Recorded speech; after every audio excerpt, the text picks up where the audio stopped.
एक बुढ़िया थी जिसके एक पुत्र था। दोनों ही निर्धन थे और बहुत ही कठिनाई में जीवन व्यतीत कर रहे थे। एक दिन बुढ़िया के पुत्र ने अपनी माता से कहा कि यहाँ पर तो मेरे लिए कोई काम है नहीं, आप मुझे अनुमति दीजिए ताकि मैं किसी दूसरे नगर जाऊं। हो सकता है कि वहां पर मुझे कोई काम मिल जाए और मैं पैसा कमाकर वापस आऊं।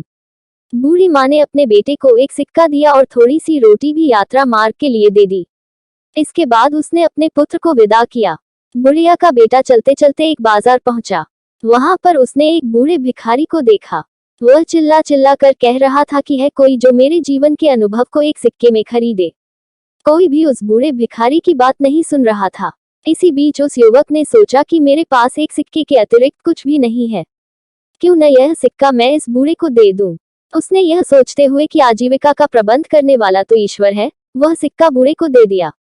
सिक्का देते समय युवक ने उस बूढ़े से कहा कि अब तुम मुझको अपने जीवन का अनुभव बताओ। बूढ़े ने कहा कि कोई भी अपनी वर्तमान स्थिति से संतुष्ट नहीं है। वह सोचता है कि इस स्थान से किसी दूसरे स्थान पर जाऊं ताकि मेरी स्थिति बेहतर हो जाए। बूढ़े ने कहा कि मेरे हिसाब से तो वह स्थान उचित है जहां पर मन को शांति मिले। प्रसन्नता महत्वपूर्ण है, न कि स्थान। बूढ़े की बात सुनने के पश्चात युवा आगे बढ़ गया और चलते चलते एक जंगल में पहुंचा। वहां पर उसने देखा कि बहुत से लोग एक कुएं के किनारे जमा हैं। उसने उन लोगों से पूछा कि क्या हुआ। लोगों ने कहा कि इस आशा के साथ हमारा कारवां यहाँ पर आया था कि इस कुएं से पानी निकाल कर पिएगा। अब हम स्वयं प्यासे हैं और हमारे पशु भी प्यासे हैं। हमने कुएं से पानी निकालने के लिए कई बार रस्सी में बाल्टी बांधकर कुएं में डाली और हर बार रस्सी टूट गई और बाल्टी कुएं में गिर गई। अंत में हमने एक व्यक्ति को कुएं में भेजा ताकि वह हमारी बाल्टियों को वापस ले आए, किंतु वह भी वापस नहीं आया।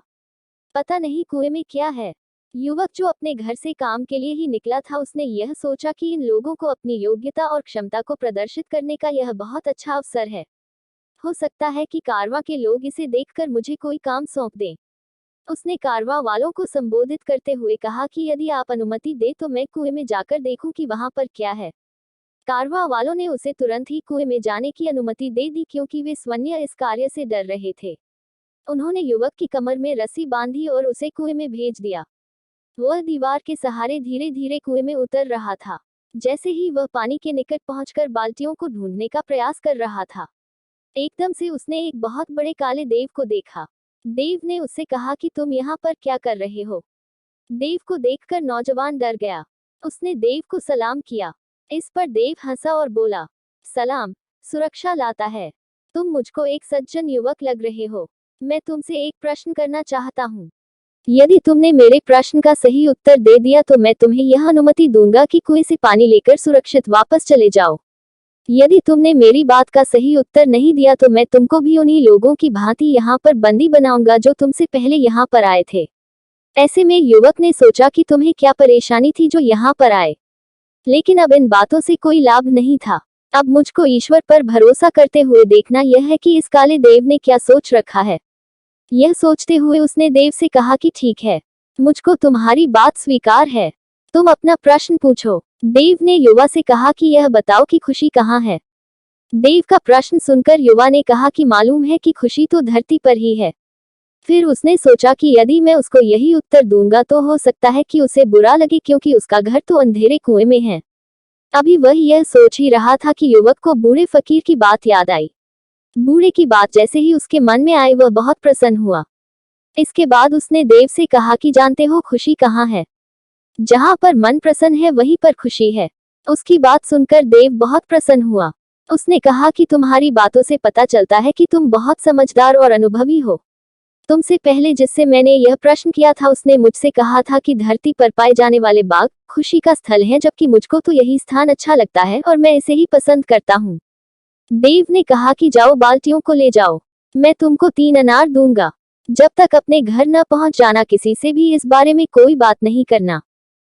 युवक ने देव का आभार व्यक्त किया, बाल्टियों को पानी से निकालकर एकत्रित किया और उनको पानी से भरकर वापस ऊपर भेज दिया। उसके बाद वह भी कुएं से सुरक्षित वापस निकल आया। बाहर आने के बाद उसने देव की कहानी कारवां वालों को सुनाई, किंतु अनार के बारे में उसने उनसे कुछ भी नहीं कहा।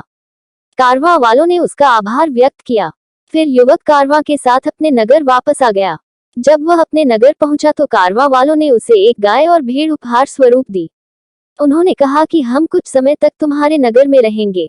जब हम यहाँ से वापस जाएंगे तो तुम भी हमारे साथ आ सकते हो और हमारे लिए काम कर सकते हो। इसके बाद युवक ने कारवां वालों से विदा ली और अपने घर की ओर चल पड़ा। अपने पुत्र को देखकर उसकी माता बहुत प्रसन्न हुई। उसने कहा कि बहुत अच्छा हुआ कि तुम आ गए। मुझको तो आशा नहीं थी कि तुम इतनी जल्दी वापस आ जाओगे। युवक ने कहा कि ईश्वर ने मेरी सहायता की। अब तक मुझे एक गाय और एक भेड़ उपहार में मिल चुकी है। कुछ दिनों के बाद अब मैं कारवां वालों के साथ उनके नगर जा सकता हूँ और उनके लिए काम कर सकता हूँ। रात को माँ और बेटे ने खाना खाया। माँ थकी हुई थी अतः जल्द सो गई।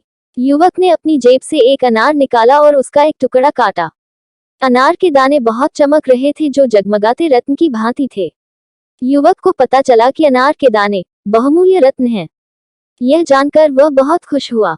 वह कारवां के साथ यात्रा पर नहीं गया। उसने कुछ रत्न लिए और उन्हें जाकर बाजार में बेच दिया। उनसे मिलने वाले पैसों से उसने एक दुकान खरीदी और व्यापार आरंभ किया। जब भी लोग किसी ऐसे व्यक्ति को देखते हैं जो अनुपयुक्त स्थान पर रहता हो या उसकी आय कम हो और बड़ी कठिनाइयों में जीवन व्यतीत करता हो लेकिन इन सब के बावजूद भी वह प्रसन्न हो तो लोग यह कहावत दोहराते हैं, कुजा खुशस्त आंजा के दिल खुशस्त, अर्थात खुशी वहीं पर है जहां मन प्रसन्न हो।